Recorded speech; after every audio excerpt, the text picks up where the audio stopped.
রক্ত। হাত দুটো একদম লাল টকটকে হয়ে গেছে। দুই জায়গায় শ্রাবণের হাতের নখ ঢুকে রক্ত বের হয়ে গেছে। চাঁদনির এমন অবস্থা দেখে বুকের মাঝে কেঁপে উঠল শ্রাবণের। শ্রাবণ চাঁদনিকে কোলে তুলে নিয়ে বিছানা ঠিক করে শুইয়ে দিল। তারপর খুব যত্ন করে চাঁদনির হাতে মলম লাগিয়ে নখ লেগে কেটে যাওয়া জায়গাটা পরিষ্কার করলো। তারপরে চাঁদনির কপালে চুমু এঁকে দিয়ে বলতে লাগলো, আমি জানি জান, আমি তোমায় অনেক বেশি কষ্ট দিয়ে ফেলেছি, কিন্তু কি করব বলো? তুমি তো আমার কোনো কথাই শোনো না। আমি যেটা বলি তুমি সেটার উল্টোটাই করো সব সময়। কেন বোঝো না তুমি জান? আমি ছাড়া অন্য কোনো ছেলের সাথে তোমায় কথা বলতে দেখলে অনেক কষ্ট হয় আমার। বুকের এইখানটায় পুড়ে পুড়ে ছাই হয়ে যায়। তখন কি করে তোমায় বোঝাবো আমি? তুমি আমার কাছে ঠিক কি? প্রতিটা মুহূর্তে তোমাকে হারানোর ভয় তাড়া করে বেড়ায় আমায়। আর একবার তোমায় হারালে যে সত্যি মরে যাব আমি। বাঁচবো না আর তোমায় ছাড়া, বাঁচবো না আমি। প্লিজ জান, কখনো আর ছেড়ে যেও না আমায়। আমি যে সহ্য করতে পারবো না তোমায় হারিয়ে বেঁচে থাকাটা। কথাগুলো বলতেই চোখ থেকে দুফোঁটা জল গড়িয়ে পড়ল শ্রাবণের। চোখটা মুছে নিয়ে সেখান থেকে চলে গেল শ্রাবণ। সন্ধ্যার পর ঘুম ভাঙল চাঁদনির। চাঁদনির ঘুম ভাঙতেই উঠে বসলো। তারপর হাতের দিকে খেয়াল করে দেখলো ব্যথা অনেকটাই কমে গেছে। আর ও বিছানায় ঠিকঠাক মতো শুয়ে আছে। কিন্তু ও তো এমনভাবে ঘুমায়নি, তাহলে ওকে ঠিক করে শুইয়ে দিল কে? এসব ভাবতে ভাবতেই ওয়াশরুমে চলে গেল চাঁদনি। তারপর ওয়াশরুমের আয়নায় নিজেকে দেখে একটা দীর্ঘশ্বাস ছেড়ে ফ্রেশ হয়ে বেরিয়ে এলো। চাঁদনির বারবার মনে হচ্ছে এমন অত্যাচারের সাথে যেন অনেক আগে থেকেই পরিচিত। ওয়াশরুম থেকে বের হতেই চাঁদনি দেখলো শ্রাবণ খাবার হাতে বসে আছে চাঁদনির জন্য। চাঁদনিকে বের হতে দেখেই শ্রাবণ বলে উঠল, এখানে এসো জান, আমি তোমায় খাইয়ে দিচ্ছি। খাবারটা খেয়ে ওষুধ খেয়ে নাও, ব্যথা ঠিক হয়ে যাবে। শ্রাবণের কথা শুনে স্তব্ধ হয়ে দাঁড়িয়ে রইল চাঁদনি। তারপর মনে মনে ভাবতে লাগলো, এই লোকটা এমন আজব কেন? নিজেই আঘাত করবে, আবার নিজেই সেই আঘাতে মলম লাগাবে। নিজেই কষ্ট দেবে, আবার নিজেই ভালোবাসা দিয়ে সব কষ্ট ভুলিয়ে দিবে। এমন মানুষ হয়? এই লোকটা সত্যিই সবার চাইতে আলাদা। তবে আমার কেন মনে হচ্ছে আমি তাকে ভালোবাসি। আমার সাথে এমন বাজে আচরণের পরেও কেন তার উপর রাগ হচ্ছে না আমার? কেন বারবার মনে হচ্ছে উনি আমার কাছে খুব কাছের কেউ, যাকে ছাড়া আমার জীবন হয়তো অপূর্ণ। কই, গত 1 বছরে তো এমন কখনো লাগেনি আমার কারো জন্য। তবে কি এটাই ভালোবাসা? আমি কি তাকে সত্যিই ভালোবাসি? সে কি আমার স্বামী, আর আমি কি তার সত্যি স্ত্রী? এমন হাজার কথা ভাবছে চাঁদনি।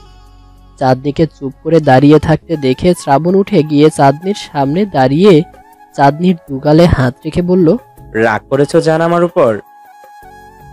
কথা বলবে না তুমি আমার সাথে? আমি তোমার অনেক কষ্ট দিয়েছি, তাই না? শ্রাবণের কথা শুনে অবাক চোখে শ্রাবণের দিকে তাকিয়ে আছে চাঁদনি। কোনো কথা বলছে না ও, শুধু বোঝার চেষ্টা করছে একটা মানুষ কি করে এতটা বদলাতে পারে ক্ষণে ক্ষণে। চাঁদনিকে চুপ করে তাকিয়ে থাকতে দেখে শ্রাবণ দুপা পিছিয়ে গিয়ে কান ধরে বলল, ও বউ, বউ প্লিজ মাফ করে দাও না তোমার এই ডেঞ্জারাস লাভারটাকে। এই দেখো কান ধরেছি আমি। শ্রাবণ চৌধুরী কান ধরে দাঁড়িয়ে আছে, ভাবতে পারছো? একবার এটা কারো কানে গেলে কি হবে? প্লিজ বউ, মাফ করে দাও না আমায়। আর তোমার কষ্ট দেব না, এই কান ধরে বলছি। বলো না আমায় মাফ করে দিয়েছো, বলো না আমায় মাফ করেছো। শ্রাবণের কাণ্ড দেখে আর কথা শুনে ফিক করে হেসে দিল চাঁদনি। এটা যেন শ্রাবণের এক নতুন রূপ। চাঁদনিকে হাসতে দেখে চাঁদনির দিকে অপলক তাকিয়ে শ্রাবণ বলতে লাগলো, এমন করে হাসিস না জান, ব্যথা লাগে এই বুকে। দেখলে তোর চাঁদ মুখটা আমি হারিয়ে যাই সুখে। তুই যে আমার কলিজার আদরে পোষা পাখি, খুব যতনে তোরে আমি এই বুকের পিঞ্জিরায় রাখি। হাসিতে তোর এই বুক চলে যায়, হারাতে চাই তোর মাঝে। সুখের ভেলায় ভাসবো দুজন সকাল সন্ধ্যা সাজে। এক বিন্দু ভালোবাসা তুই দে না রে বউ আমাকে। এক পৃথিবী ভালোবাসা আমি ভরিয়ে দেব তোকে।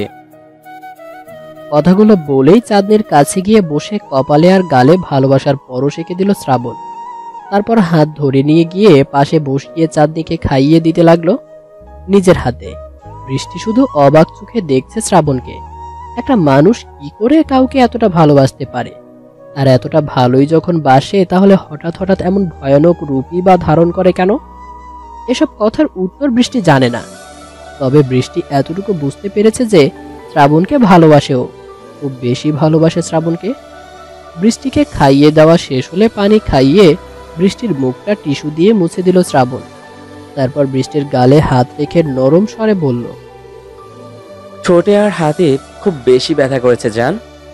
শ্রাবণের কথার উত্তর না দিয়ে বৃষ্টি মুচকি হেসে বলে উঠল, বৃষ্টিতে ভিজবো, আপনি ভিজবেন আমার সাথে? এখন তুমি বৃষ্টি পাবে কোথায়? শ্রাবণের কথা শুনে মুচকি হেসে বৃষ্টি বলল, বাইরে তাকিয়ে দেখুন, মুষলধারায় বৃষ্টি হচ্ছে, চলুন না ভিজি। বৃষ্টির কথা শুনে বাইরে তাকালো শ্রাবণ। তারপর দেখলো বাইরে সত্যিই অনেক বৃষ্টি হচ্ছে। শ্রাবণ বৃষ্টির দিকে তাকিয়ে বলল, এখন বৃষ্টিতে ভিজলে ঠান্ডা লাগবে, জ্বর হবে। রাতে কাউকে বৃষ্টিতে ভিজতে দেখেছো কখনো? অন্য সময় ভিজো, এখন না। কিছু হবে না, চলুন না একটু ভিজি। আমার খুব ইচ্ছে করছে বৃষ্টিতে ভিজতে। ওকে, আপনাকে ভিজতে হবে না, আপনি শুধু ছাদের দরজায় দাঁড়িয়ে থাকবেন আর আমি ভিজবো। প্লিজ প্লিজ প্লিজ চলুন না একটু ভিজি। বৃষ্টির জোরাজোরিতে আর না করতে পারল না শ্রাবণ। বৃষ্টির সাথে ছাদে চলে গেল ভিজতে বলে। ছাদে উঠতেই শ্রাবণকে রেখে বৃষ্টি দৌড়ে ছাদের উপরে উঠে ভিজতে লাগলো আর আনন্দে ছোট বাচ্চাদের মতো ছোটাছুটি করতে লাগলো। শ্রাবণ ছাদের দরজায় হেলান দিয়ে দাঁড়িয়ে অপলক দেখছে তার বৃষ্টিকে। বৃষ্টির সেদিকে খেয়াল নেই, সে তো মনের আনন্দে ভিজেই চলেছে ইচ্ছে মতো। প্রায় ৪৫ মিনিট হলো বৃষ্টিতে ভিজে চলেছে বৃষ্টি। শ্রাবণও তার বৃষ্টির আনন্দের মাঝে যেন হারিয়ে গেছে। হঠাৎ জোরে জোরে হাঁচি দিচ্ছে বৃষ্টি। বৃষ্টিকে হাঁচি দিতে দেখে যেন হুঁশ ফেরে শ্রাবণের। শ্রাবণ নিজের ঘড়ির দিকে তাকিয়ে দেখে প্রায় ১ ঘন্টা হলো বৃষ্টি এভাবে বৃষ্টিতে ভিজে চলেছে। সাথে সাথে শ্রাবণ দৌড়ে বৃষ্টির কাছে চলে যায়। তারপর কিছু না বলে বৃষ্টিকে কোলে তুলে নিয়ে বলে, এই মেয়ে, কোনো হুঁশ আছে তোমার? পুরো ১ ঘন্টা হলো বৃষ্টিতে ভিজে চলছো তুমি। এখন তাড়াতাড়ি নিচে চলো, জামা কাপড় চেঞ্জ করে নেবে, নইলে জ্বর এসে যাবে। শ্রাবণের কথা শুনে বৃষ্টি নিচের দিকে তাকিয়ে বলল, আমায় নামিয়ে দিন, আমি একাই যেতে পারবো। বৃষ্টির কথা শুনে কোনো উত্তর দিল না শ্রাবণ। শুধু একটা বাঁকা হাসি দিয়ে বৃষ্টিকে কোলে নিয়ে নিচে নেমে এলো। তারপর রুমে এসে ওয়াশরুমের সামনে নামিয়ে দিল বৃষ্টিকে। বৃষ্টি কিছু না বলে জামা কাপড় নিয়ে ওয়াশরুমে চলে গেল। একটু পর চেঞ্জ করে বেরিয়ে এলো, কিন্তু হাঁচি দিতে দিতে বৃষ্টির অবস্থা খারাপ হয়ে যাচ্ছে। বৃষ্টি বের হলে শ্রাবণ গেল ফ্রেশ হতে। বেশ কিছুক্ষণ পর শ্রাবণ ওয়াশরুম থেকে বেরিয়ে দেখলো বৃষ্টি বিছানায় গুটিসুটি মেরে শুয়ে থরথর করে কাঁপছে। শ্রাবণ দ্রুত বৃষ্টির কাছে এগিয়ে গিয়ে কপালে হাত রেখে দেখলো জ্বরে গা পুড়ে যাচ্ছে বৃষ্টির। শ্রাবণ তাড়াতাড়ি কম্বল দিয়ে জড়িয়ে দিল বৃষ্টিকে। তারপর কাউকে যেন ফোন করে বলল এখনই ডাক্তারকে নিয়ে আসতে। ৩০ মিনিটের মধ্যেই ডাক্তার নিয়ে চলে এলো শ্রাবণের লোক। ডাক্তার প্রায় অনেকটা ভিজে গেছে বৃষ্টিতে আসার সময়, কিন্তু শ্রাবণ চৌধুরী ডেকেছে, না এসে তো আর উপায় নেই। প্রাণের ভয় কার না আছে। ডাক্তারকে দেখে ডাক্তারের কাছে এগিয়ে গেল শ্রাবণ। তারপর বলল, ডাক্তার, দেখুন তো আমার বৃষ্টির কি হয়েছে? এত গরম কেন ওর শরীর? ও কথা কেন বলছে না? শ্রাবণের কথা শুনে কোনো উত্তর না দিয়ে বৃষ্টির কাছে চলে গেল ডাক্তার। তারপর কিছুক্ষণ চেক আপ করে বলল, মিস্টার শ্রাবণ, আপনার ওয়াইফকে হাসপাতালে ভর্তি করতে হবে। ওনার অবস্থা খুব একটা ভালো না। ১ বছর আগে ওনার মাথায় আঘাত পাওয়ার কারণে ওনার সামান্য জ্বর থেকেও অনেক কিছু হয়ে যেতে পারে। তাই ওনাকে হসপিটালে ভর্তি করুন যত তাড়াতাড়ি সম্ভব। ডাক্তারের কথা শুনে শ্রাবণ উত্তেজিত হয়ে বলল, আমি আমার বৃষ্টির কিচ্ছু হতে দিব না। আমি এক্ষুনি ওকে হাসপাতালে নিয়ে যাব। কথাগুলো বলেই বৃষ্টিকে কোলে তুলে নিল শ্রাবণ। তারপর কয়েক পা এগিয়ে গিয়েই আবার থেমে গেল। তারপর ডাক্তারের দিকে তাকিয়ে বলল, কিন্তু আপনি কি করে জানলেন যে বৃষ্টি ১ বছর আগে মাথায় আঘাত পেয়েছিল? আমি সব জানি মিস্টার শ্রাবণ, কারণ আমি তখন আপনার ওয়াইফের চিকিৎসা করেছিলাম। তবে তখন এটা জানতাম না যে এই মেয়েটাই আপনার ওয়াইফ। ডাক্তারের কথা শুনে আর কিছু বলল না শ্রাবণ। বৃষ্টিকে কোলে নিয়ে সোজা গিয়ে গাড়িতে বসল। তারপর হাসপাতালের উদ্দেশ্যে রওনা হলো। হাসপাতালে পৌঁছে বৃষ্টিকে নিয়ে একটা ক্যাবিনে শুইয়ে দিল। ডাক্তার এসে দেখে বৃষ্টিকে ক্যানোলা পরিয়ে স্যালাইন পুশ করে 2টা কিসের জন্য ইনজেকশন দিল। শ্রাবণ বৃষ্টির হাত ধরে বসে রইল বেডের পাশে আর অসহায়ভাবে বৃষ্টির দিকে তাকিয়ে বলতে লাগলো, সব আমার দোষ। আমার উচিত হয়নি তোমায় এভাবে এতক্ষণ বৃষ্টিতে ভিজতে দেওয়া। আমি যদি তোমায় বৃষ্টিতে ভিজতে না দিতাম তাহলে এখন তুমি সুস্থ থাকতে। আমার জন্যই তোমার আজ এই অবস্থা। কথাগুলো বলার সময় যেন বুকটা ফেটে যাচ্ছে শ্রাবণের। শ্রাবণ যে তার ভালোবাসার মানুষটাকে এইভাবে দেখতে পারছে না। সারা রাত কেটে গেল, এর মাঝে একবারের জন্যও জ্ঞান ফেরেনি বৃষ্টির। শ্রাবণ সারা রাত বৃষ্টির হাত ধরে বসেছিল, একটু ঘুমাতে পারেনিও। সকালে শ্রাবণ কি মনে করে নীলের মায়ের কাছে ফোন করে বলল বৃষ্টির অসুস্থতার কথা। শ্রাবণের মুখে বৃষ্টির কথা শুনতেই নীলকে নিয়ে ছুটে চলে এলো নীলের মা। যতই হোক এই 1 বছর বৃষ্টিকে নিজের মেয়ের মতো ভালোবেসেছে সে। নীলের মা আসলে তাকে বৃষ্টির পাশে বসিয়ে রেখে শ্রাবণ ওয়াশরুমে গেল একটু ফ্রেশ হতে। শ্রাবণ চলে গেলে নীল আর নীলের মা বৃষ্টির পাশে বসে রইল। নীল মুখে কিছু না বললেও ওর মুখ দেখেই বোঝা যাচ্ছে ও নিজের নীলার জন্য কতটা কষ্ট পাচ্ছে। এদিকে নীলের মাও কান্না শুরু করে দিল বৃষ্টির এমন অবস্থা দেখে। হঠাৎ বৃষ্টির নড়ে চড়ে ওঠায় ধ্যান ভাঙল নীলের মায়ের। নীলের মা বৃষ্টির মাথায় হাত বুলিয়ে আস্তে আস্তে বলল, নীলা মামনি, এখন কেমন লাগছে মা তোর?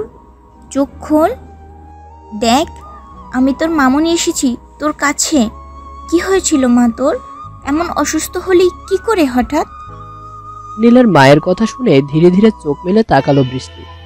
তারপর আশেপাশে একবার চোখ বুলিয়ে বোঝার চেষ্টা করলো ও ঠিক কোথায় আছে। তারপর এক ঝটকায় উঠে বসলো বৃষ্টি।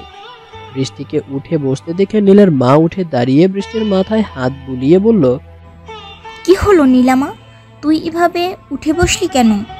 এখন শরীর কেমন লাগছে তোর? নীলের মায়ের কথা যেন কিছুই কানে যাচ্ছে না বৃষ্টির। বৃষ্টি গভীর মনোযোগ দিয়ে কি যেন ভাবছে। তারপর হঠাৎ বৃষ্টি চিৎকার করে বলতে লাগলো, আপনারা কারা? কেন বাঁচালেন আমায়? আমি তো মরতে যাচ্ছিলাম, তাহলে কেন আপনারা আমায় বাঁচালেন? আমি আমার এই হাত দিয়ে আমার ভালোবাসাকে হত্যা করেছি, বিশ্বাসঘাতকতা করেছি আমার শ্রাবণের সাথে।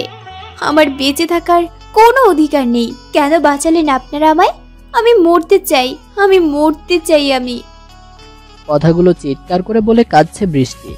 ওয়াশরুম থেকে ফ্রেশ হয়ে বেরিয়ে বৃষ্টির কথা শুনে থমকে গেল শ্রাবণ। বৃষ্টির কথা শুনে বৃষ্টিকে শান্ত করার অনেক চেষ্টা করছে নীল আর নীলের মা, কিন্তু বৃষ্টি এমন বিহেভ করছে যেন ও নীল আর নীলের মাকে চেনেই না আর পাগলের মতো মরে যাওয়ার কথা বলে যাচ্ছে বৃষ্টি। হঠাৎ শ্রাবণের দিকে চোখ পড়ে বৃষ্টির। শ্রাবণকে দেখা মাত্রই হাসি ফুটে ওঠে বৃষ্টির মুখে। তারপর বৃষ্টি এক টানে হাতের ক্যানোলাটা খুলে ফেলে দ্রুত চলে যায় শ্রাবণের কাছে।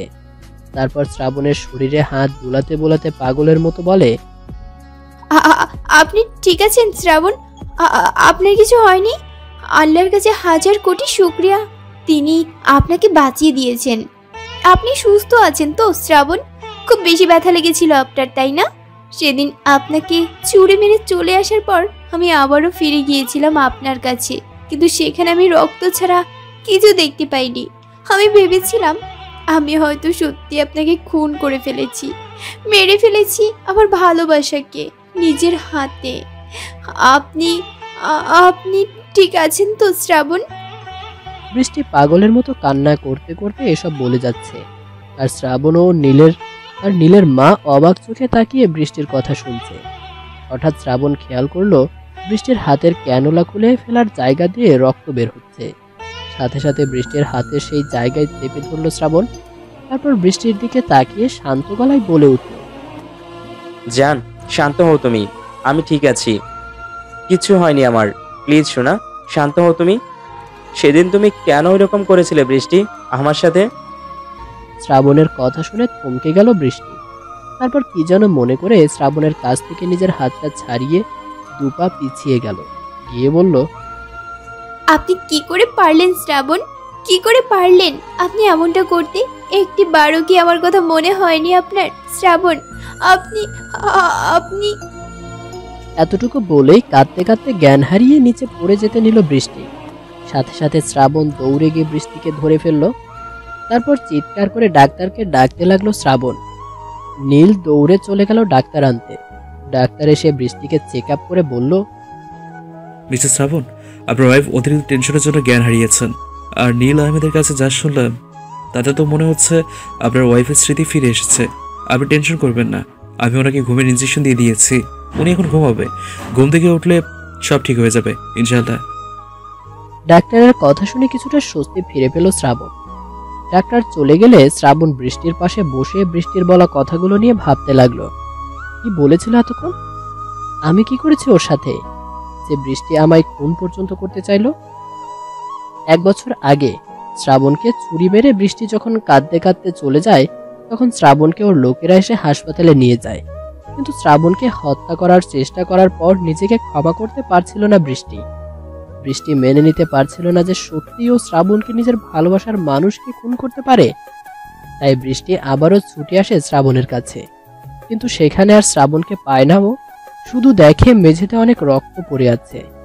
রক্ত দেখে বৃষ্টি ভেবে নেয় হয়তো শ্রাবণ মারা গেছে আর ওর লাশটা কেউ নিয়ে গেছে। এটা ভেবেই বৃষ্টি পাগলের মতো ছুটে যায় আত্মহত্যা করতে। দৌড়াতে দৌড়াতে নীলের গাড়ির সামনে গিয়ে পড়ে বৃষ্টি। বাকিটা তো সবাই জানেনি।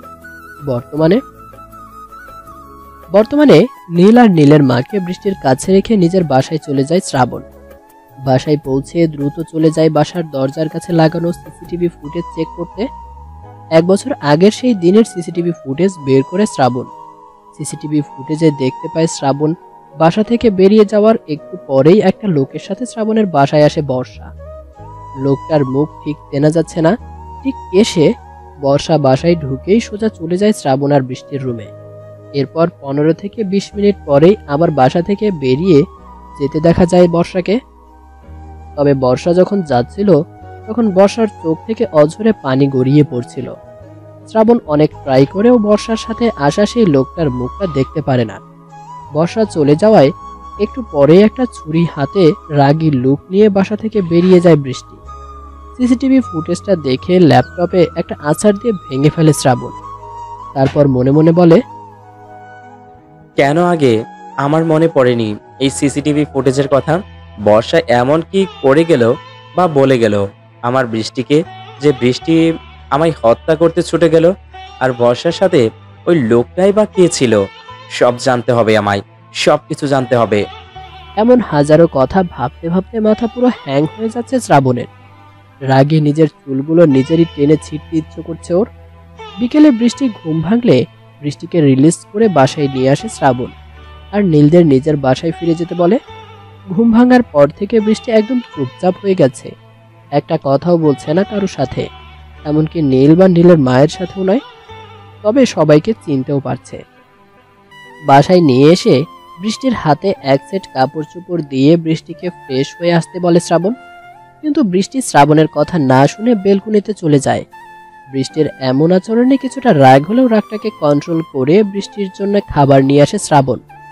তারপর বেলকুনিতে গিয়ে খাবার মেখে বৃষ্টির মুখের সামনে ধরে শ্রাবণ বলে, হাঁ করো বৃষ্টি, খাবারটা খেয়ে নাও। গতকাল থেকে কিছুই খাওনি তুমি। শ্রাবণের কথা শুনে মুখ ঘুরিয়ে নেয় বৃষ্টি। বৃষ্টিকে মুখ ঘোরাতে দেখে শ্রাবণ আবারও বলে, ভালোভাবে বলছি বৃষ্টি, সিনক্রিয়েট না করে খাবারটা খেয়ে নাও, নইলে এর ফল কিন্তু ভালো হবে না তোমার জন্য। শ্রাবণের কথা শুনে শ্রাবণের হাত থেকে খাবারের প্লেটটা ধাক্কা দিয়ে ফেলে দেয় বৃষ্টি। তারপর উঠে চলে যেতে নেয় শ্রাবণের সামনে থেকে। তখনই শ্রাবণ উঠে দাঁড়িয়ে বৃষ্টির চুলের মুঠি ধরে নিজের দিকে ঘুরিয়ে বলে, সমস্যা কি তোর? কেন করছিস তুই আমার সাথে এমন? আমাকে খুন করতে চেয়েও শান্তি হয়নি তোর? আর কত কষ্ট দিতে চাস তুই আমায়? বল, কি করেছি আমি? কোন অপরাধে আমার সাথে এমন করছিস তুই? উত্তর দে আমায়। শ্রাবণের কথা শুনে ঝাড়ি দিয়ে শ্রাবণের হাত থেকে নিজেকে ছাড়িয়ে নিল বৃষ্টি। তারপর রাগী গলায় বলে উঠল, আর কত শাস্তি দিতে চান আপনি আমায়? আর কত সহ্য করতে হবে আপনার এই মিথ্যা ভালোবাসা নামের অত্যাচারগুলো? অনেক হয়েছে, আর মানতে পারছি না আমি। আপনার জন্য, শুধুমাত্র আপনার জন্য সব হারিয়েছি আমি। আপনি আমার জীবনের একটা অভিশাপ ছাড়া আর কিছুই নয়। আমার থেকে আমার সব কিছু কেড়ে নিয়েছেন আপনি। আমার ভাবতেও ঘৃণা হয় যে আমি আপনার মতো একটা জঘন্য লোককে কখনো ভালোবেসেছিলাম। এক নিঃশ্বাসে এতটুকু বলে থামলো বৃষ্টি। বৃষ্টির কথা শুনে রাগ যেন মাথায় উঠে গেল শ্রাবণের। শ্রাবণ বৃষ্টির হাত ধরে বৃষ্টিকে দেয়ালের সাথে চেপে ধরল। কি করেছি আমি যে তুই আমাকে এসব কথা শোনাচ্ছিস? বল আমায়, কি করেছি আমি? বৃষ্টি শ্রাবণকে নিজের শরীরের সম্পূর্ণ শক্তি দিয়ে ধাক্কা দিয়ে দূরে সরিয়ে দিয়ে বলল, আর কি বাকি আছে করার মতো? আমার কাছ থেকে তো আমার সব কিছু কেড়ে নিয়েছেন আপনি। আর কি বাকি আছে? আপনি কি আমার কাছে আসলেও ঘৃণায় আমার শরীরের মাঝে গিনগিন করে? আপনি আমার ভাই ভাবির খুন করেছেন। আপনি আমার মা বাবার মতো ভাই ভাবিকে। নিজের চোখে দেখেছি আমি সেই মর্মান্তিক দৃশ্য। কথাগুলো বলতে বলতে ফ্লোরে বসে পড়ল বৃষ্টি। দু চোখ থেকে পানি পড়ছে অঝরে। বৃষ্টির কথা শুনে দুপা পিছিয়ে গিয়ে কাঁপা কাঁপা গলায় শ্রাবণ বলল, তুমি এসব কি বলছো বৃষ্টি? আমি খুন করেছি তোমার ভাই ভাবিকে? হ্যাঁ হ্যাঁ, আপনি খুন করেছেন আমার ভাই ভাবিকে। শুধু তাই নয়, অনেক নির্মম ভাবে খুন করেছেন আপনি তাদের। নিজের চোখে দেখেছি আমি। তুমি এসব দেখলে কি করে বৃষ্টি? তো তোমার তো। এতটুকু বলতেই বৃষ্টি উঠে দাঁড়িয়ে শ্রাবণকে থামিয়ে দিয়ে বলল, দেখতে চান কি করে জানলাম? আসুন আমার সাথে, আসুন আপনি। কথাটা বলেই শ্রাবণের হাত ধরে টেনে নিয়ে রুমে এলো বৃষ্টি। তারপর আলমারির উপর থেকে একটা ধুলোমাখা প্যাকেট বের করে শ্রাবণের হাতে দিল বৃষ্টি। তারপর বলল, এগুলো দেখার পরেও কি আপনি অস্বীকার করবেন যে আপনি আমার ভাই ভাবিকে খুন করেননি? বৃষ্টির থেকে চোখ সরিয়ে প্যাকেটের দিকে তাকালো শ্রাবণ। তারপর প্যাকেটের ভেতর থেকে অনেকগুলো ছবি বের করলো। যে ছবিগুলোতে স্পষ্ট দেখা যাচ্ছে যে শ্রাবণ একটা ছুরি হাতে বৃষ্টির ভাই রাসেলের হাতে রগ আর গলা কাটছে। আর কিছু ছবিতে দেওয়া আছে শ্রাবণ বৃষ্টির ভাবি স্নেহাকে ছুরিতে হাতের রগ কেটে তারপর বড় একটা পাথর দিয়ে স্নেহার মুখে আঘাত করছে, যার ফলে স্নেহার মুখটা থেতলে গেছে। কি বিভৎস এক দৃশ্য, যে কেউ দেখলে ভয়ে কুঁকিয়ে উঠবে। ছবিগুলো দেখে বৃষ্টির দিকে অগ্নি দৃষ্টিতে তাকালো শ্রাবণ। তারপর দাঁতে দাঁত চেপে বলল, এই ছবিগুলো তুই কোথায় পেলি বৃষ্টি? কে দিয়েছে তোকে এই ছবিগুলো? বর্ষা দিয়েছে আমায়, আপনার বোন বর্ষা। আপনি হয়তো এতদিনে বর্ষাকেও খুন করেছেন, তাই না? আপনি জানেন শ্রাবণ, আপনাকে আমি কতটা বিশ্বাস করতাম, এতটাই ভালোবাসতাম। আর বিশ্বাস করতাম যে বর্ষা যখন আপনার সম্পর্কে আমায় বলেছিল, আমি বিশ্বাস করিনি। বর্ষাকে থাপ্পড় পর্যন্ত মেরেছিলাম আমি সেদিন। কিন্তু এই দৃশ্যগুলো নিজের চোখে দেখার পর আর নিজেকে কন্ট্রোল করতে পারিনি আমি। তাই ছুটে গিয়েছিলাম আপনাকে খুন করে নিজের ভাই ভাবির মৃত্যুর প্রতিশোধ নিতে, কিন্তু আমি পারিনি। আপনি সেই আমার সামনে এখনো সশরীরে দাঁড়িয়ে আছেন। আমি পারিনি আমার মা বাবা সমতুল্য ভাই ভাবির মৃত্যুর প্রতিশোধ নিতে, আমি পারিনি। বৃষ্টির কথা শুনে দেয়ালে খুব জোরে একটা ঘুষি মারল শ্রাবণ। তারপর দাঁতে দাঁত চেপে বলল, কার এত বড় সাহস? কে তুললো এই ছবিগুলো? কার বুকের পাটা এত বড় যে শ্রাবণ চৌধুরীর বিরুদ্ধে যায় সে? আমি তাকে খুন করে ফেলবো। আই জাস্ট কিল হিম।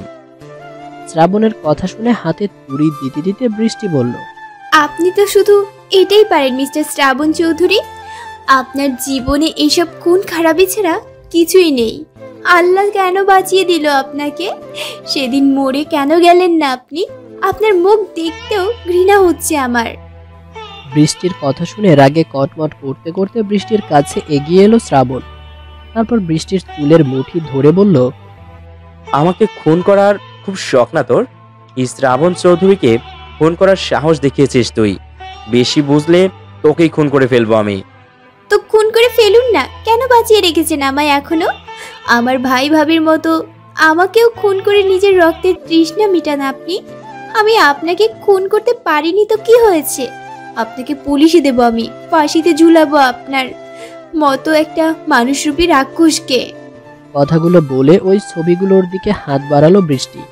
সাথে সাথে বৃষ্টির হাত থেকে ছবিগুলো নিয়ে বৃষ্টির চুল ধরে টানতে টানতে বৃষ্টিকে বাসার বাইরে নিয়ে ধাক্কা দিয়ে ফেলে দিল শ্রাবণ। তারপর হা হা করে রাগী হাসি দিয়ে বলল, যা, পারলে পুলিশে ধরিয়ে দে আমায়। দেখে কি প্রমাণ করতে পারিস তুই আমার বিরুদ্ধে। এরপর আমার বাসার আশেপাশে তোকে দেখলে খুন করে ফেলবো তোকে আমি। কথাগুলো বলেই বাসার ভেতরে গিয়ে গেট লাগিয়ে দিল শ্রাবণ। বৃষ্টি রাস্তার উপর পড়ে থেকে অঝরে চোখের জল ফেলতে লাগলো। অনেকক্ষণ এভাবে কান্না করার পর কি যেন ভেবে চোখ মুছে উঠে দাঁড়ালো বৃষ্টি। তারপর নিজেই নিজে বলল, আমিও আপনাকে ছাড়বো না শ্রাবণ চৌধুরী। আপনাকে আমি জেলের ভাত খাইয়েই ছাড়বো। আমার ভাই ভাবিকে হত্যা করার প্রতিশোধ নিবই আমি আপনার থেকে, আর এটা আমার প্রমিস আপনার কাছে। কথাগুলো বলেই রাস্তার ধারে হাঁটতে লাগলো বৃষ্টি। রাস্তা ধরে আনমনে হেঁটে যাচ্ছে বৃষ্টি। বৃষ্টির চোখের পানি যেন আর থামার নামই করছে না, সাথে রাগে কটমট করছে বৃষ্টি।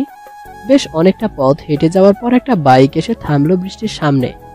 ঘটনার আকস্মিকতায় চমকে উঠল বৃষ্টি। তারপর সামনে তাকিয়ে দেখলো বাইকে অন্য কেউ নয়, নীল এসে দাঁড়িয়েছে বৃষ্টির সামনে। বৃষ্টির সামনে বাইকটা থামিয়ে বাইক থেকে নেমে এলো নীল।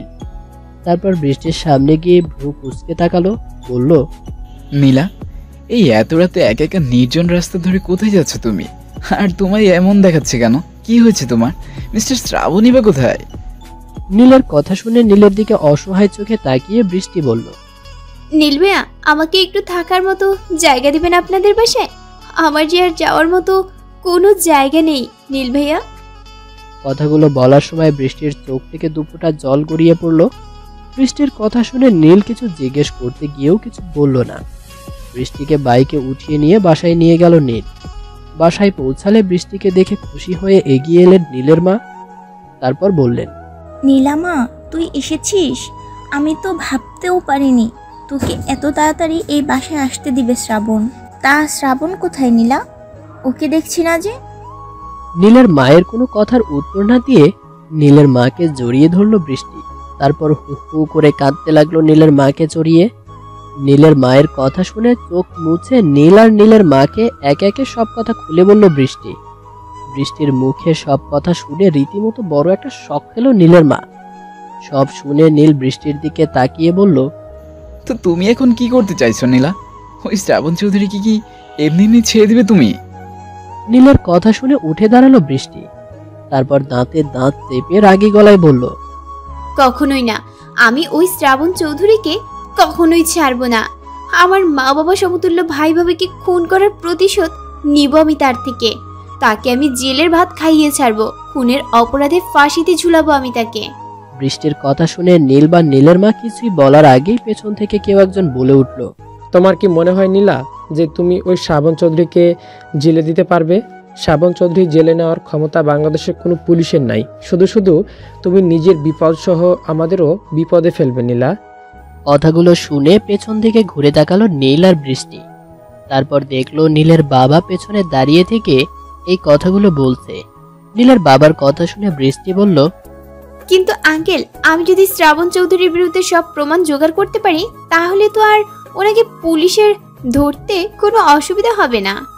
বৃষ্টির কথা শুনে নীলের বাবা গম্ভীর গলায় বললেন, যা খুশি তাই করো তোমরা, আমার কথার কোনো দামই নেই এই বাড়িতে। শ্রাবণ চৌধুরী কোনো যেমন তেমন লোক নয়।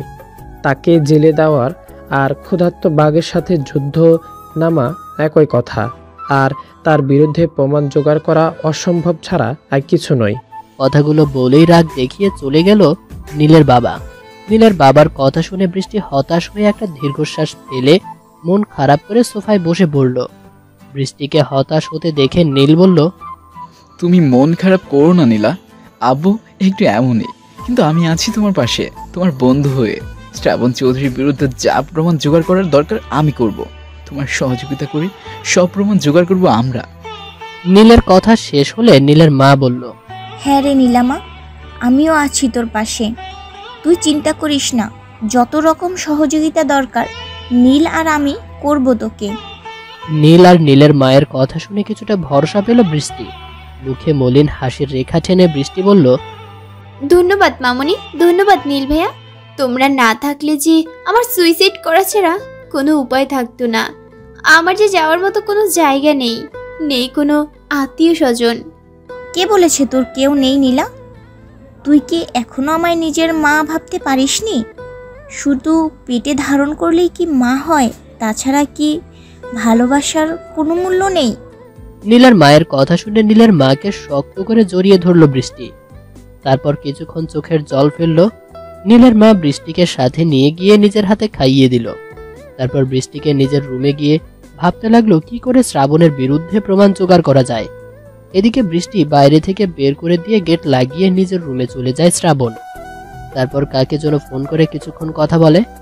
তারপর রাগের বশে ঘরের সবকিছু ভাঙতে লাগে শ্রাবণ। রাগে যেন ওর পুরো শরীরে আগুন ধরে গেছে। সব ভাঙচুর করার সময় শ্রাবণের হাতও কেটে যায় কিছুটা কাচের সাথে। রুমের সব ভাঙচুর করে বিছানায় ধপ করে বসে পড়ে শ্রাবণ। তারপর দাঁতে দাঁত চেপে বলে, কে সে যে আমার বিরুদ্ধে যাওয়ার সাহস দেখায়, আমার ছবি তুলে আমার ওই আড়াল থেকে, আর আমি সেটা বুঝতেও পারি না। তাকে যদি একবার সামনে পাই আমি, তাহলে আমি তাকে খুন করে ফেলবো। আমার সাথে শত্রুতা করার ফল হাড়ে হাড়ে টের পাবে সে।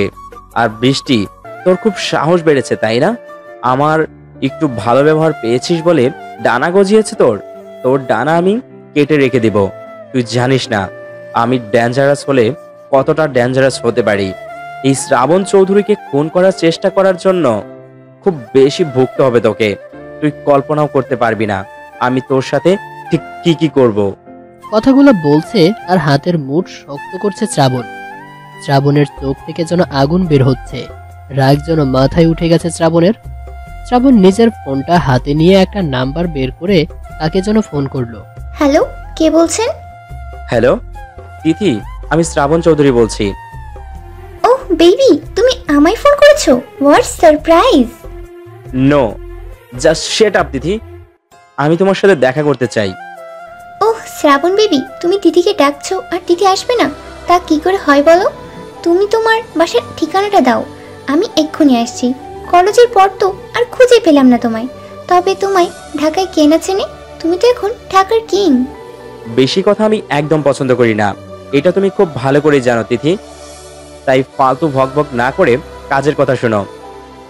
এখন তোমায় আসতে হবে না, আমাদের কালকে দেখা হবে। এই কথাগুলো বলে তিথি নামের মেয়েটির সাথে আরো কিছুক্ষণ এক বিষয় নিয়ে কথা বলল শ্রাবণ। তারপর ফোন রেখে বাঁকা হেসে বলল, তুই যেই হয়ে থাকিস না কেন, শ্রাবণ চৌধুরীর হাত থেকে তোর কিছুতেই রক্ষা নেই। Just wait and see. Tithi মেয়েটি হলো শ্রাবণের কলেজ লাইফের ফ্রেন্ড। কলেজে তিথি ছাড়া আর কোনো মেয়ের সাথে বন্ধুত্ব করেনি শ্রাবণ। কলেজের সব মেয়েরা শ্রাবণের জন্য পাগল থাকলেও শ্রাবণের মেয়েদের প্রতি কোনো ইন্টারেস্ট ছিল না। শুধু তিথিই ছিল শ্রাবণের একমাত্র মেয়ে বন্ধু। তিথি মেয়েটি বেশ স্মার্ট আর সুন্দরীও বটে।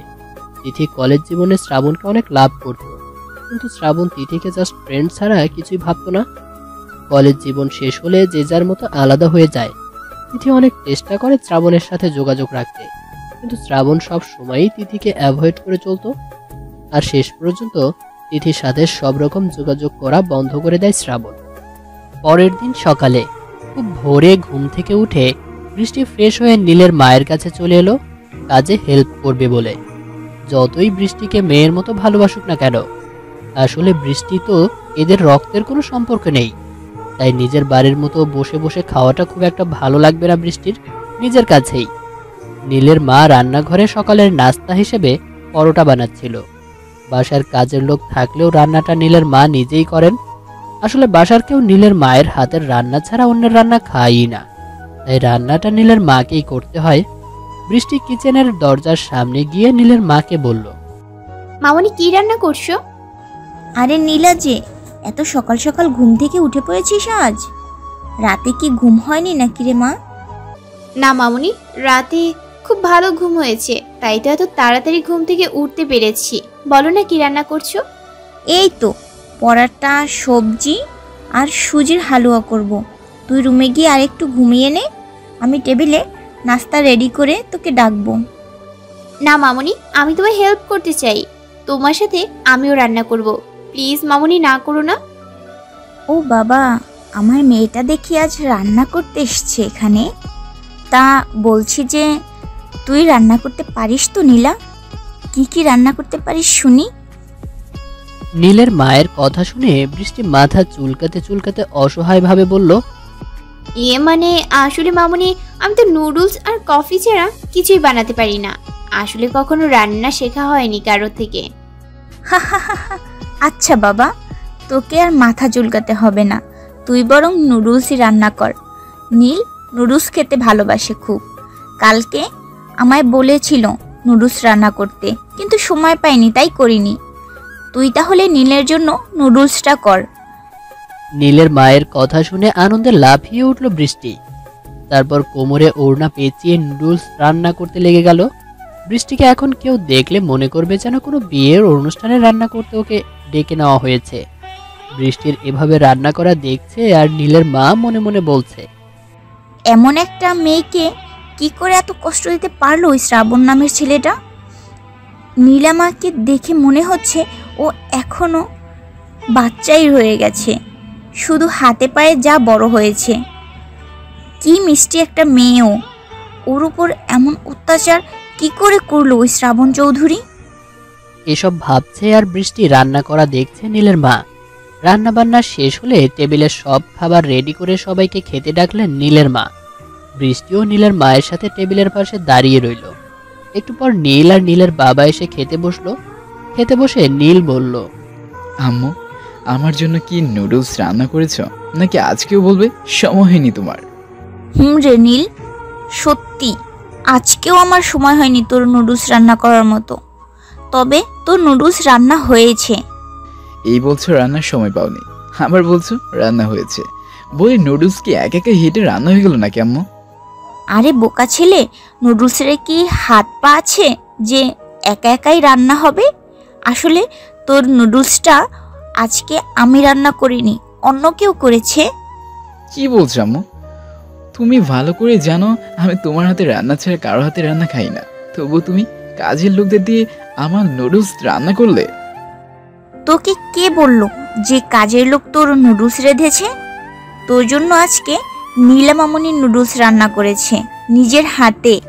মায়ের কথা শুনে যেন হৃদস্পন্দন বন্ধ হয়ে গেল নীলের। নীল বিস্ফোরিত চোখে বৃষ্টির দিকে তাকিয়ে বলল, নীলা আমার জন্য নুডলস রান্না করেছে, তাও আবার নিজের হাতে। হুম, নীলাই রেঁধেছে। এবার খেয়ে দেখ কেমন হয়েছে নুডলসটা। নীলের মায়ের বলতে দেরি নুডলসের বাটিটা নিয়ে খেতে দেরি হলো না। নীল 2 চামচ নুডলস খেয়ে বলল, ওয়াও, অসাধারণ রেঁধেছে নীলা। নুডলসটা জাস্ট ফাটাফাটি স্বাদ হয়েছে। এখন থেকে আমার জন্য তুমি নুডলস রান্না করবে, কেমন? নীলের কথা শুনে বৃষ্টি মুচকি হেসে আনন্দিত কণ্ঠে বলল, সত্যি আপনার নুডলস ভালো লেগেছে নীল ভাইয়া, নাকি আমায় সান্ত্বনা দিচ্ছেন? সান্ত্বনা কেমন দেবো নীলা, সত্যি তোমার নুডলসটা রান্নাটা সত্যি অসাধারণ হয়েছে, মজার হয়েছে। আচ্ছা, আমি বরং বাড়িটা নিয়ে রুমে বসে বসে খাই। কথাটা বলে নুডলসের বাটিটা নীল নিজের রুমে নিয়ে চলে গেল। বৃষ্টি মনে মনে অনেক খুশি নীল প্রশংসা করেছে বলে। তারপর সবাই একসাথে বসে নাস্তা করে নিল। সকালের নাস্তা শেষ করে একটু পর ছাদে চলে গেল বৃষ্টি।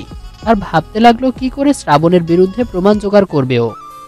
অনেক ভেবে বৃষ্টি সিদ্ধান্ত নিল রাতেও চুপি শ্রাবণের বাসায় যাবে আর শ্রাবণের রুম থেকে ছবিগুলো চুরি করে আনবে। কারণ শ্রাবণের বিরুদ্ধে যদি জোরালো কোনো প্রমাণ থাকে সেটা ওই ছবিগুলোই। কারণ সেখানে স্পষ্ট বোঝা যাচ্ছে শ্রাবণ ওর বড় ভাই ভাবিকে কিভাবে হত্যা করেছে। তাই বৃষ্টি মনে মনে একদম নিজেকে প্রস্তুত করে নিল ও রাতেই যাবে শ্রাবণের বাড়িতে ওই ছবিগুলো আনতে। এসব কথা ভেবে বৃষ্টি নিজেকে নিজেই বাহবা দিতে লাগলো। বাহ বৃষ্টি বাহ, তোর কত বুদ্ধি! এই না হলো ডেভিল শ্রাবণ চৌধুরীর বউ।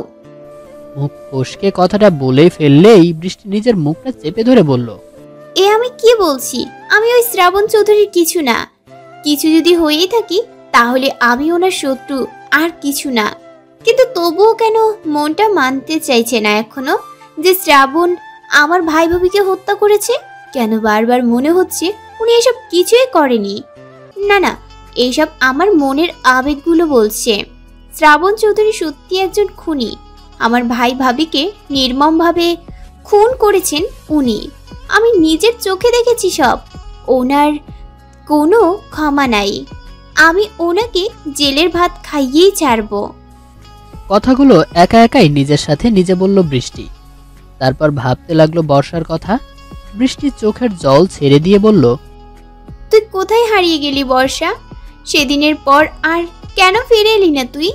তুই আমার পাশে থাকলে যে আমার এতটা একা ফিল হতো না। প্লিজ বর্ষা, তুই যেখানেই থাকিস ফিরে আয় না আমার কাছে। তোকে যে বড্ড প্রয়োজন আমার এখন। এসব কথা ভেবে চোখের জল ফেললো কিছুক্ষণ বৃষ্টি। তারপর ছাদ থেকে নিচে নেমে এলো। এদিকে শ্রাবণ আর তিথি একটা কফি শপে দেখা করতে এসেছে। শ্রাবণকে এতদিন পর দেখে তো তিথি যেন যায় যায় অবস্থা।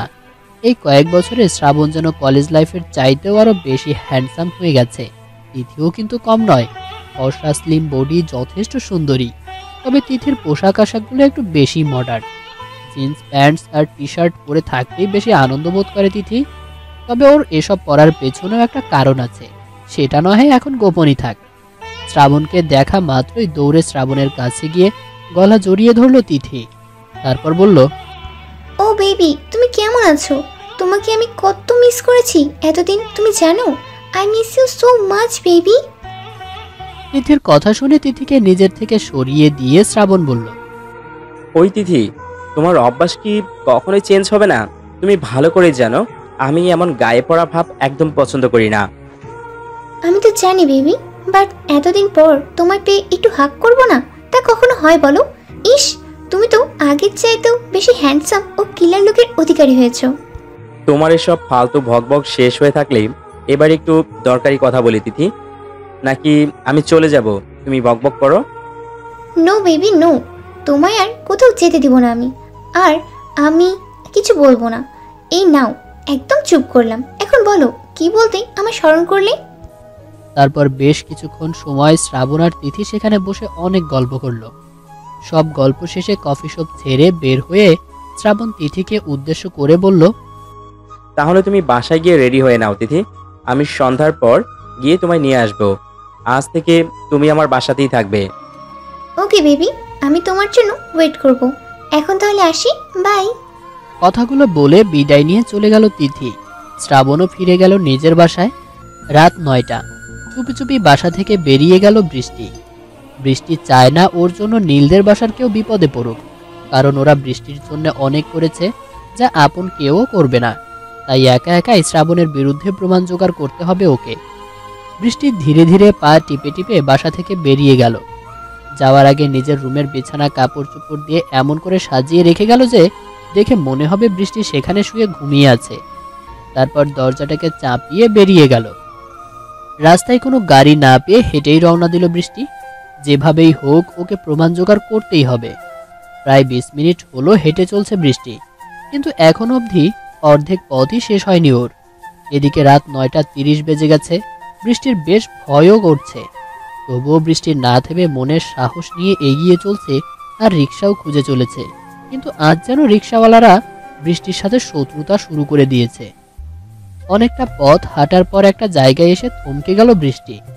বেশ কয়েকজন লোক গোল হয়ে বসে জুয়া খেলছে আর নেশাও করছে মনে হচ্ছে। বৃষ্টিকে দেখে বৃষ্টির দিকে এগিয়ে আসছে তারা। বৃষ্টির পা যেন জমে গেছে সেখানে। ভয়ে আর সামনে বা পেছনে যাওয়ার শক্তি পাচ্ছে না বৃষ্টি। বৃষ্টি এবার বুঝতে পারছে ও কত বড় ভুল করেছে বাসা থেকে কাউকে কিছু না বলে একা বেরিয়ে এসে। লোকগুলো বৃষ্টির একদম কাছে চলে এসেছে প্রায়। লোকগুলোকে দেখে বৃষ্টি কাঁপা কাঁপা গলায় বলল, প্লিজ আপনারা এদিকে আসবেন না, দূরে যান আপনারা। কিন্তু আমি কিন্তু চিৎকার করব। বৃষ্টির কথা শুনে লোকগুলো একে অপরের দিকে তাকিয়ে পৈশাচিক হাসি দিয়ে বলল, চিৎকার তো করবেই, চিৎকার করতে করতে তো গলা শুকিয়ে যাবে তোমার জানো। এই রাতের বেলায় তোমার মতো পরীকে একা এভাবে পাবো ভাবিনি তো আমরা। আজ যে আমাদের রাতটা রঙিন হবে, তাই তো তোমার কাছে তো আমাদের আসতে হবে জানেমন। বৃষ্টি এবার ভয়ে কাঁপাকাঁপি শুরু হয়ে গেল। বৃষ্টির চোখের জল ছেড়ে দিয়ে ধীরে ধীরে পেছাতে লাগলো। আর তখনই বৃষ্টির সামনে এসে থামলো একটা বড় কালো রঙের প্রাইভেট গাড়ি। আর সেই গাড়ির জানালার কাছ নামিয়ে বাইরের দিকে তাকালো শ্রাবণ। শ্রাবণকে দেখতে পেয়ে মুখে হাসি ফুটলো বৃষ্টির। বৃষ্টি মনে মনে ভাবলো শ্রাবণ ওকে বাঁচাতে এসেছে। কিন্তু বৃষ্টির সব চিন্তায় পানি ঢেলে দিয়ে শ্রাবণ ওই লোকগুলোকে বলল, এই যে আপনাদের বলছি, রাস্তাঘাটে এসব না করে হোটেলে নিয়ে যান না, বা কোনো জঙ্গলে। এইসব মেয়েরা তো আপনাদের জন্য এই রাস্তায় বের হয় একা একা, আপনাদের আনন্দ দিবে বলে। তাই রাস্তায় এমন না করে হোটেলে বা জঙ্গলে যান। শ্রাবণের কথা শুনে যেন মাথায় আকাশ ভেঙে পড়ল বৃষ্টির। যে শ্রাবণ একসময় ওর দিকে কেউ চোখ তুলে তাকালে চোখ তুলে নিত, ওকে বাজে কিছু বললে জিভা কেটে দিত, সেই শ্রাবণ আজকে এটা কি বলছে ওই লোকগুলোকে? মানুষ এতটা বদলে যায় কি করে? কথাগুলো মনে মনে ভেবে অবাকের উপর অবাক হচ্ছে বৃষ্টি। এদিকে শ্রাবণের কথা শুনে ওই লোকগুলো তো দারুণ খুশি, কারণ তারা শ্রাবণকে প্রথম দেখেই খুব ভয় পেয়েছিল। তারা শ্রাবণকে একবার দেখে চিনতেই পেরেছিল। লোকগুলো জানে শ্রাবণ চাইলে ওদের সেখানে খুন করে দিতে পারে, কিন্তু শ্রাবণ যখন ওদের হয়ে কথা বলল তখন ওদের খুশি যেন আর ধরে না। শ্রাবণ কথাটা বলেই একটা রহস্যময় হাসি দিয়ে গাড়ির কাজটা তুলে দিল। গাড়ির কাজ তোলার আগে বৃষ্টি দেখলো গাড়িতে শ্রাবণের পাশে একটি মেয়ে বসে আছে, বেশ সুন্দরী ও মডার্ন।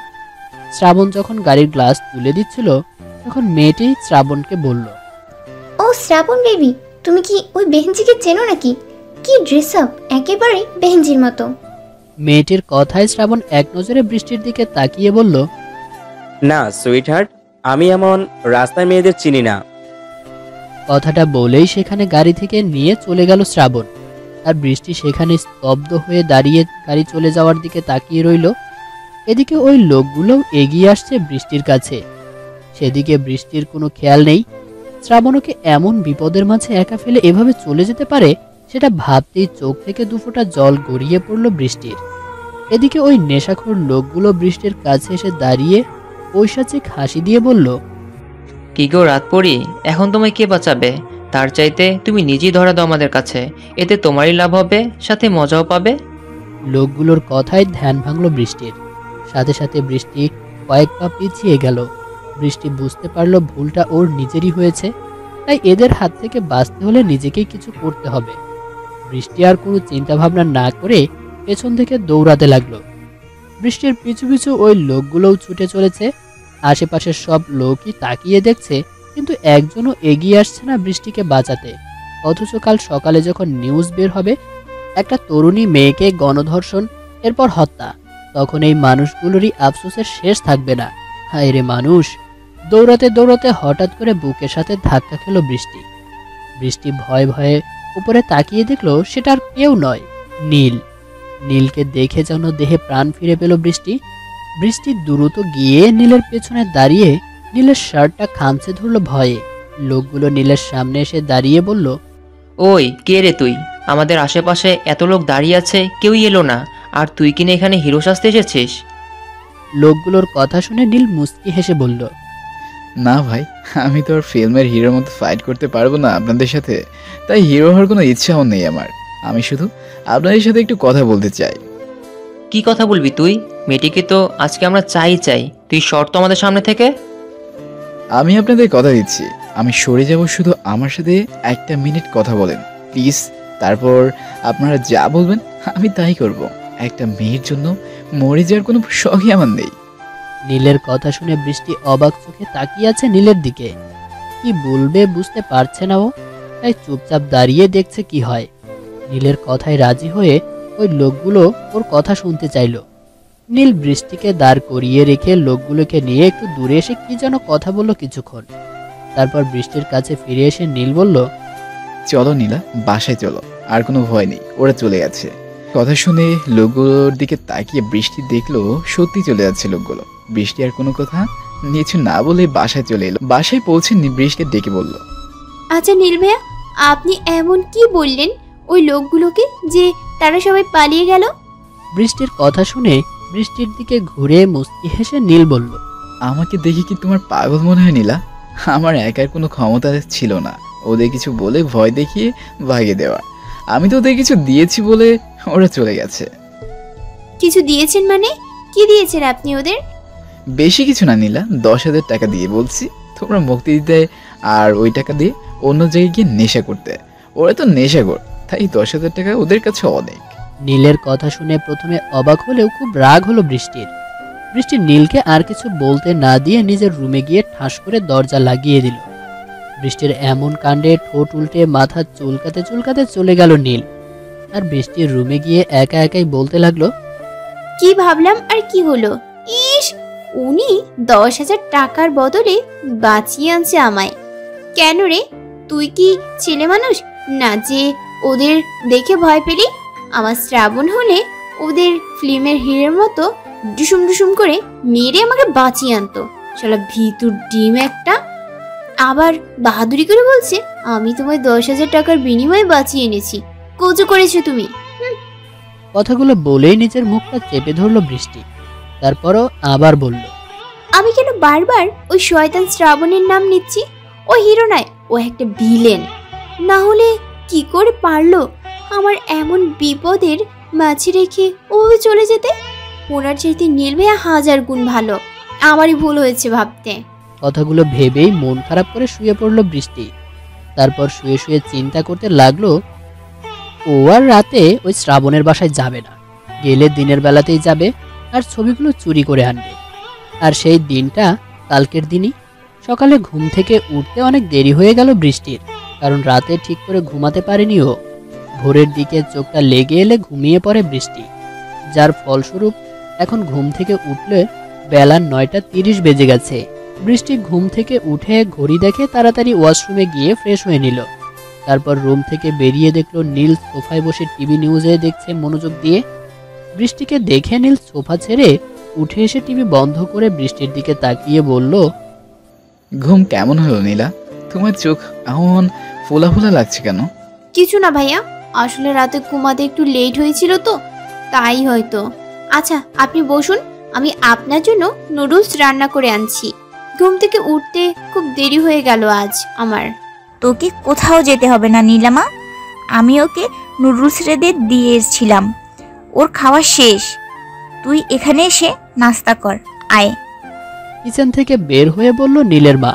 নীলের মায়ের কথা শুনে বৃষ্টি আর কিছু না বলে নাস্তা করতে চলে গেল। ওর এখন অন্য চিন্তা থাকলে চলবে না, ওকে এখন শুধু ভাবতে হবে কি করে শ্রাবণের বাসা থেকে ওই ছবিগুলো আনতে পারবে ও।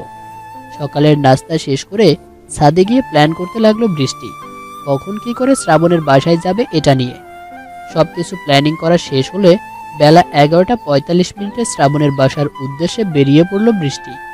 আর নীলের মাকে বলল ও এক বান্ধবীর বাসায় যাবে, আসতে দেরি হতে পারে। রিক্সা করে শ্রাবণের বাসার সামনে এসে নামলো বৃষ্টি।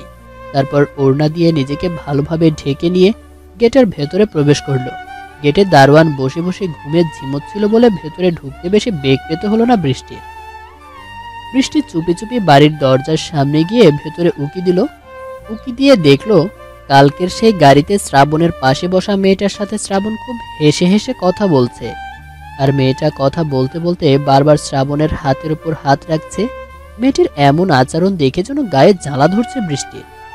বৃষ্টি মনে মনে বলল, ওই আলটামাটার শাকচুন্নি পেতনিটাকে ইচ্ছে করে কানের নিচে কষি একটা দেই।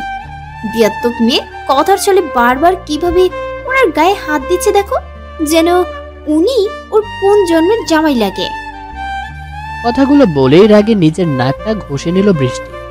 তারপর আবার নিজেই নিজেকে বলল, বৃষ্টি তুই এসব কি বলছিস বলতো? তুই কেন ওই মেয়েটিকে দেখে এমন রেগে যাচ্ছিস? ও যা খুশি করুক শ্রাবণের সাথে, তাতে তোর কি? তুই কি ওনাকে ভালোবাসিস? না না, ইম্পসিবল, একেবারেই ইম্পসিবল। আমি ওনাকে ঘৃণা করি। তাই ওই মেয়েটা ওনার হাত ধরুক বা গলায় ঝুলে পড়ুক, তাতে আমার কিছু যায় আসে না। আমি বরং এখন চিন্তা করি কি করে ওনার রুমে ঢুকতে পারবো। কথাগুলো ভেবে বৃষ্টির আশেপাশে খোঁজা শুরু করলো বাসায় ঢোকার আর কোনো রাস্তা আছে কিনা। কিন্তু না, এই রাস্তা ছাড়া আর কোনো রাস্তা বৃষ্টির চোখে পড়লো না। তাই বৃষ্টি ভাবলো ও ওইখানে বসে অপেক্ষা করবে ভেতরে যাওয়ার জন্য। যেই ভাবা সেই কাজ। বৃষ্টি ফুল গাছের আড়ালে বসে রইল শ্রাবণরা সরে যাওয়ার অপেক্ষায়। একটু পর বৃষ্টি দেখলো শ্রাবণের সাথে ওই মেয়েটা কোথায় যেন যাচ্ছে। সাথে শ্রাবণও এগিয়ে দিতে যাচ্ছে গেটের বাইরে। বাসার ভেতরে ঢোকার এটাই সঠিক সময়। বৃষ্টি আশেপাশে চোখ বুলিয়ে আর দেরি না করে বাসার ভেতরে ঢুকে পড়ল। তারপর পা টিপে টিপে সোজা চলে গেল শ্রাবণের রুমে। কিন্তু রুমে পৌঁছালেও কিছু খুঁজবে কি তার আগেই ভয়ে যেন বৃষ্টির গলা শুকিয়ে কাঠ হয়ে যাচ্ছে। বৃষ্টির এখন মনে হচ্ছে ও যেন ইচ্ছে করে ক্ষুধার্ত বাঘের গুহায় ঢুকে পড়েছে মরার জন্যে। ভয়ে বৃষ্টি ছবিগুলো খোঁজার কথাই ভুলে গেছে। এমন সময় বৃষ্টি দেখে যে শ্রাবণ ফোনে কথা বলতে বলতে রুমের দিকেই আসছে। এটা দেখে বৃষ্টির এবার হার্ট অ্যাটাক হওয়ার মতো অবস্থা। বৃষ্টি এখন কি করবে ভেবে না পেয়ে দৌড়ে বেলকনিতে গিয়ে লুকায়। বৃষ্টি বেলকনিতে গেলে শ্রাবণ রুমের ভেতরে এসে দরজা লাগিয়ে ফোনের ওই পাশের লোককে বলে, আচ্ছা আমি এখন ফোন রাখছি, তুমি আরো লোক লাগিয়ে দিয়ে যত তাড়াতাড়ি সম্ভব কাজটা করো।